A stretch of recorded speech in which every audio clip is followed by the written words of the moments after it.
NCERT 12th की chemistry का third unit chemical kinetics पढ़ रहे हैं हम लोग। टॉपिक थर्ड है हमारा ऑर्डर ऑफ अ रिएक्शन। हम पिछले लेक्चर में पढ़ चुके हैं कि कोई भी reaction A plus B gives C plus D है, तो इस रिएक्शन का रेट लॉ एक्सप्रेशन क्या होता है?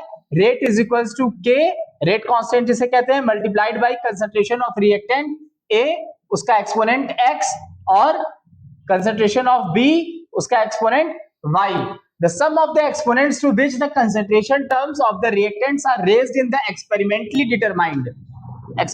determined rate law expression, इसी को ऑर्डर ऑफ अ रिएक्शन कहा जाता है।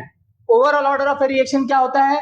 Sum of power of all the reactants in a rate law expression of a chemical reaction. किसी भी केमिकल रिएक्शन का जो रेट लॉ एक्सप्रेशन है, जैसे यहाँ पे rate is equal to K A to the power X B to the power Y है, तो इसमें A के जो एक्सपोनेंट है X और B का जो एक्सपोनेंट है Y, इन दोनों के सम को overall order of a reaction कहा जाता है। तो ओवरऑल ऑर्डर ऑफ रिएक्शन क्या हो गया?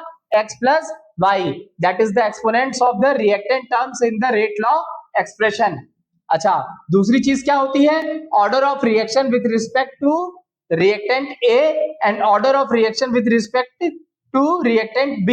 तो रिएक्टेंट A के रिस्पेक्ट में ऑर्डर ऑफ रिएक्शन क्या होगा? जो A का एक्सपोनेंट है रेट लॉ एक्सप्रेशन में कितना है? X, और B का कितना है? Y।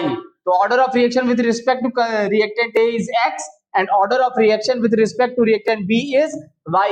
एक बात याद रखने की है कि ये जो रेट ऑफ रिएक्शन है ये एक्सपेरिमेंटली डिटरमाइन होता है, और ये जो ओवरऑल ऑर्डर है ये भी एक्सपेरिमेंटली डिटरमाइन किया जाता है। आप किसी भी बैलेंस केमिकल रिएक्शन के इक्वेशन को देख करके उसके स्टोइकियोमेट्रिक कोएफिशिएंट से ऑर्डर ऑफ रिएक्शन नहीं निकाल सकते हैं।